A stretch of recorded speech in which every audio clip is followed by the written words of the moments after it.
Hi guys, welcome to Aishu's vlog. இன்றைக்கி நம்ம Wednesday vlog தான் பார்க்க போகிறோம். ஸோ மார்னிங் நான் பிரேக்ஃபாஸ்ட் எதுவும் செய்யலை. எனக்கு கொஞ்சம் உடம்பு முடியாமல் இருந்துச்சு. ஸோ அதனால் ஹஸ்பண்ட் வெளியவே வாங்கிட்டு வந்துட்டார். அதனால் நான் பிரேக்ஃபாஸ்ட்டு அங்கேயே முடிச்சுக்கிட்டோம். ஸோ மத்தியானம் ஏதாச்சும் பண்ணணும் இல்லையா, அதனால் எங்கள் மம்மி வந்துட்டு மொச்சக்காய் வாங்கிட்டு வந்திருந்தாங்க. ஸோ அவங்களே உரித்து கொடுத்துட்டு போனாங்க. ஸோ இன்றைக்கி நான் மொச்சக்கொட்டை குழம்பு தான் பண்ண போகிறேன். அது எப்படி பண்ண போகிறேன்றதை தான் உங்களுக்கு நான் கம்ப்ளீட் வீடியோவாக காட்ட போகிறேன்.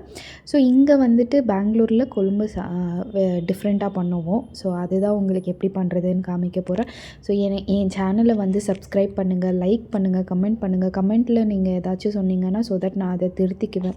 ஏதாச்சும் மிஸ்டேக் பண்ணுறேன்னா, இல்லை ஏதாச்சும் நான் பேசுகிற தமிழ் டிஃப்ரெண்ட்டாக இருக்குது, ஸோ தட் நான் ஏதாச்சும் மிஸ்டேக் பண்ணேன்னா கண்டிப்பாக எனக்கு சொல்லுங்கள், நான் அதை கரெக்ட் பண்ண பார்த்துக்கிறேன்.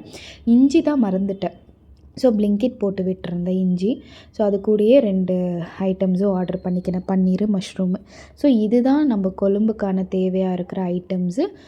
தக்காளி, வெங்காயம், தேங்காய், இஞ்சி, பூண்டு, பச்சை மிளகா, கொத்தமல்லி, இதுதான் நம்மளுக்கு இன்க்ரீடியன்ட் தேவைப்படும். ஸோ தக்காளி விட்டுட்டு மிச்சம் எல்லாமே போட்டு, ஸோ கொஞ்சம் அது கூட சோம்பு ஆட் பண்ணிவிட்டு நல்லா அரைச்சிக்கணும்.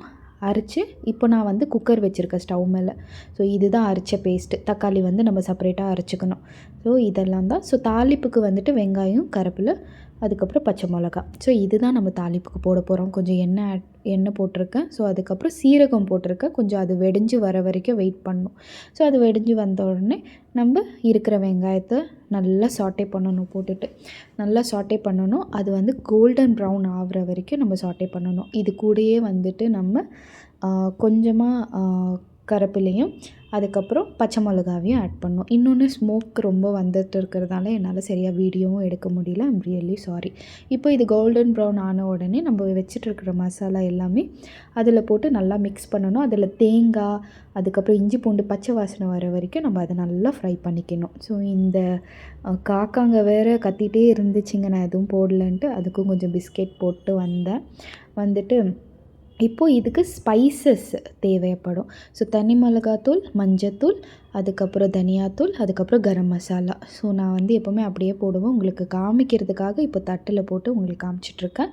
ஸோ இது நல்லா ஃப்ரை ஆன உடனே இதில் வந்துட்டு நம்ம தக்காளி பியூரியை ஆட் பண்ணணும். ஆட் பண்ணிவிட்டு தக்காளி பச்சை வாசனை போகிற வரைக்கும் இதை நல்லா வதக்கின உடனே எண்ணெய் பிரிஞ்சு வரணும். அப்படி வதக்கினா மட்டும்தான் நல்லா இருக்கும். ஸோ அது எண்ணெய் பிரிஞ்சு வர வரைக்கும் நம்ம கொஞ்சம் வெயிட் பண்ணலாம். ஸோ இதுக்கப்புறம் நம்ம ஹோல் ஸ்பைசஸ் போட்டு நல்லா மிக்ஸ் பண்ணிடணும். மிக்ஸ் பண்ணி இந்த மாதிரி எண்ணெய் பிரிஞ்சு வந்த உடனே போட்டிருக்கிற காயெல்லாம் போட்டுட்டு, ஸோ இதில் வந்து கொஞ்சம் உப்பு ஆட் பண்ணிவிட்டு நல்லா மிக்ஸ் பண்ணி விட்டுடணும். ஸோ உங்களுக்கு எந்த மாதிரி தேவை, தண்ணியாக தேவையா இல்லை கொஞ்சம் திக்காக இருக்கணும்னா அதுக்கேற்ற மாதிரி நீங்கள் தண்ணியை விட்டு ஆட் பண்ணிக்கோங்க. ஸோ சமையல் வேலை முடிஞ்சிருச்சு. இதுக்கு நெக்ஸ்ட்டு வேலை சாமனை கழுவுறது தான். ஸோ எனக்கு ஸ்டவ்வு சூடாக இருந்தாலுமே எனக்கு ஸ்டவ் க்ளீன் பண்ணிடணும். இல்லைன்னா எனக்கு அந்த டாலரேட்டே பண்ணிக்க முடியாது. ஸோ அதுக்கப்புறம் வீடெல்லாம் பெருக்கி, வாசலெல்லாம் பெருக்கி, கோலம் போட்டு, ஸோ இதுதான் நான் போட்டிருக்கிற கோலம். எப்படி இருக்குது சொல்லுங்கள். அதுக்கப்புறம் 6 மணிக்கு மேலே ஆயிடுச்சு. கந்த சஷ்டி கவசம் பாட்டு, முருகர் பாட்டு நல்லபடி கேட்டுட்டு என் பையன் கூட கொஞ்சம் நேரம் ஆடிட்டு இருந்தேன். அவனும் இப்போல்லாம் வீடியோ பார்த்தோன்னே ஹாய் ஃப்ரெண்ட்ஸ் அப்படின்ட்டுலாம் சொல்ல ஸ்டார்ட் பண்ணிட்டான். ஸோ அது சந்தோஷமாக தான் இருக்குது. ஸோ உங்களுக்கு காட்டுறதுக்காக தான் நான் இப்போ களி செஞ்சிட்ருக்கேன்.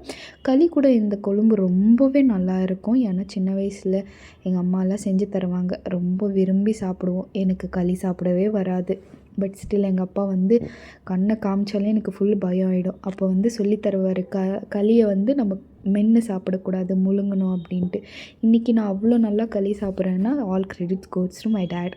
ஸோ இன்றைக்கி ஜென்யூன் ரிவ்யூவாக தான் இருக்கும். ஏன்னா கொழும்பு ரொம்ப நல்லாயிருக்கு. நீங்களும் ட்ரை பண்ணிவிட்டு கமெண்ட்டில் எனக்கு சொல்லுங்கள். முடிஞ்ச அளவுக்கு என்னை சப்போர்ட் பண்ணுங்கள். Thank you so much. இவ்வளோ அளவுக்கு என்னை வந்து நீங்கள் பார்த்துட்ருக்கீங்க. தேங்க்யூ. பாய்.